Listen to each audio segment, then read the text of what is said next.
Olá, eu sou Ana Paula Silveira, estou como supervisora da Educação Especial da Primeira Diretoria Regional do Estado do Rio Grande do Norte e estamos agora no nosso segundo vídeo de formação a respeito das funções e papel dos profissionais da educação especial.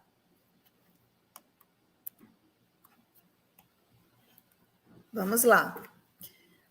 Aqui eu trago mais uma vez, né, como deve funcionar essa articulação entre escola e secretaria, que funciona escolas e professores diretamente com a primeira diretoria regional ou as suas respectivas directs, e nós fazemos essa mediação junto à SUESP sempre que necessário, ok?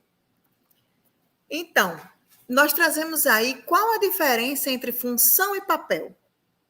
Acredito que seja bem interessante a gente entender essa compreensão. A função, ela trata do que se faz, das tarefas, trata-se da missão que você tem. Já o papel diz respeito ao que se representa, é você em relação aos outros, é o modo como você conduz suas ações.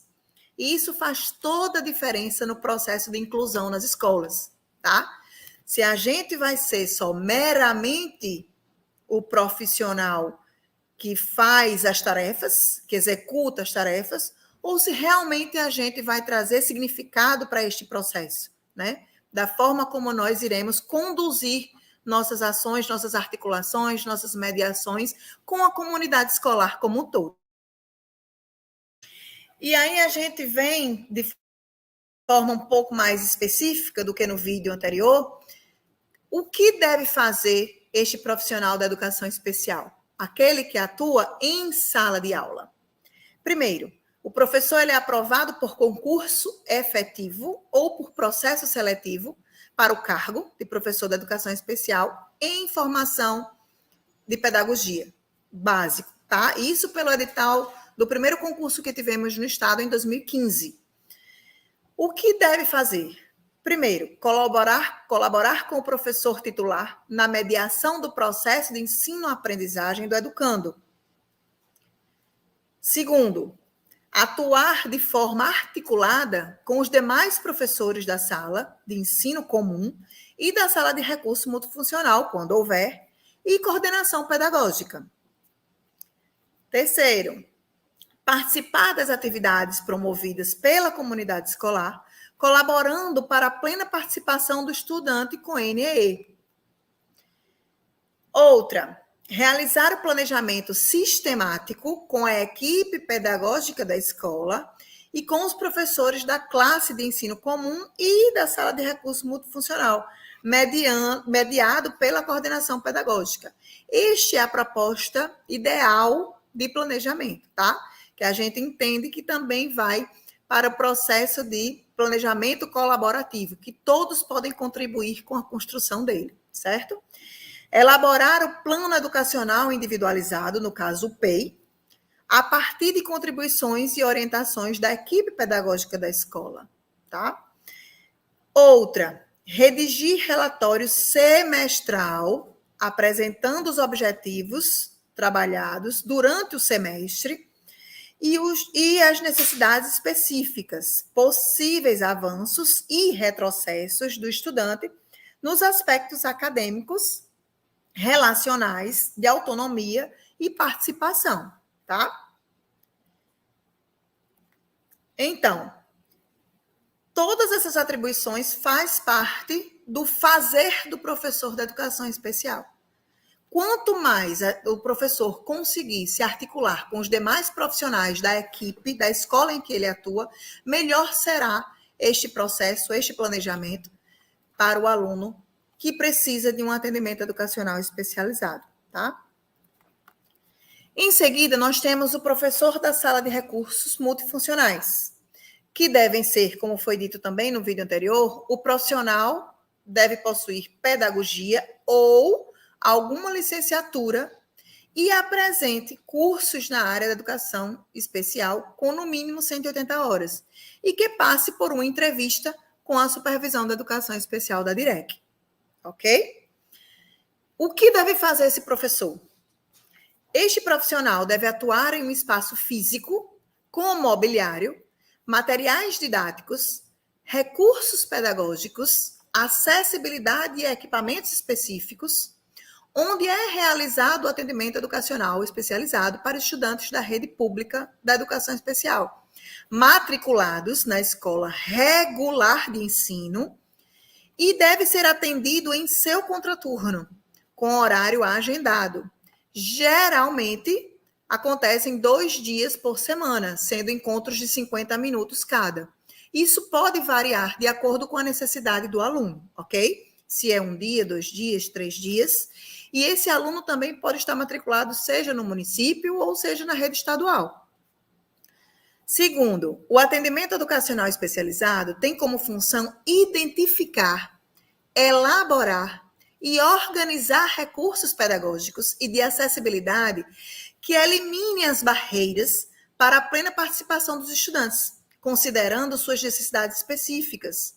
As atividades desenvolvidas no atendimento educacional especializado diferenciam-se daquelas realizadas na sala de aula comum, não sendo substitutivas à escolarização. O que é que isso quer dizer?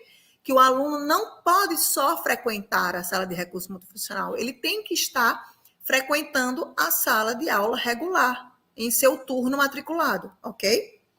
Então, esse atendimento, ele complementa ou ele suplementa a formação dos estudantes, com vista em dar mais autonomia e independência na escola e fora dela, tá?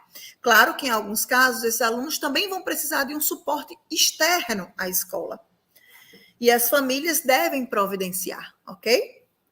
São atribuições ainda, além das citadas anteriormente, elaborar e executar o plano de atendimento educacional especializado, que a gente chama de PAEE, avaliando a funcionalidade e a aplicabilidade dos recursos pedagógicos e de acessibilidade. Organizar também o tipo e o número de atendimentos aos alunos na sala de recurso. Como eu falei anteriormente, pode ser 1 dia, 2 dias, 3 dias, certo? Ainda deve acompanhar a funcionalidade e a aplicabilidade dos recursos pedagógicos e de acessibilidade na sala de aula comum, bem como em outros ambientes da escola.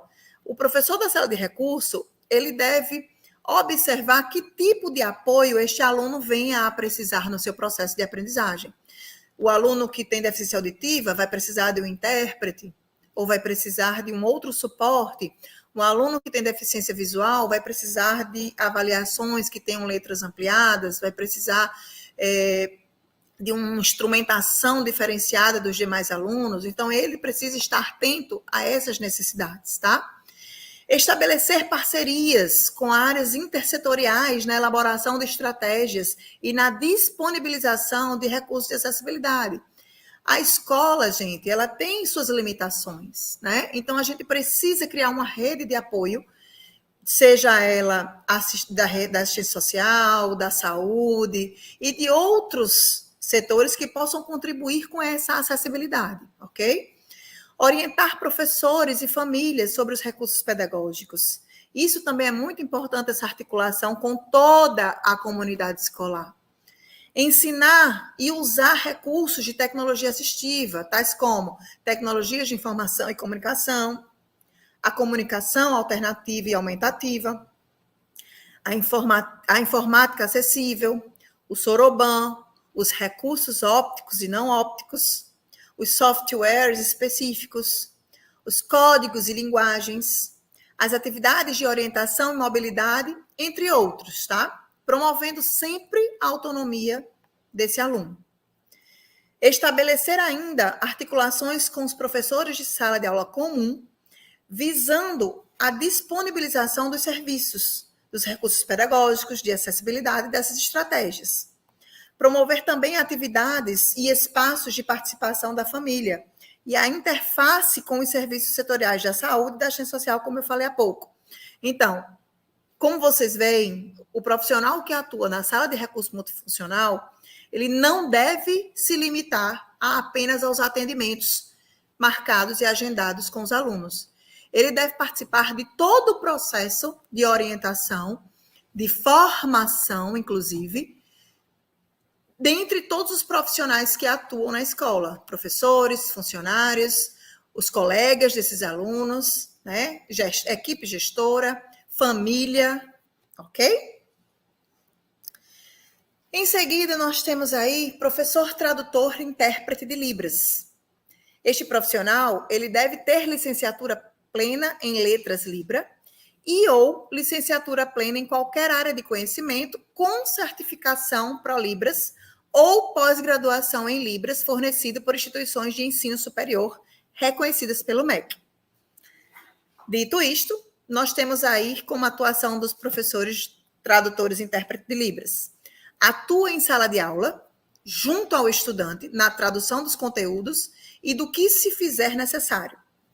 É responsável por planejar aulas e atividades escolares junto aos professores regentes das diversas disciplinas curriculares, em consonância com o PPP da unidade, né, com o projeto político-pedagógico, e junto com a coordenação pedagógica.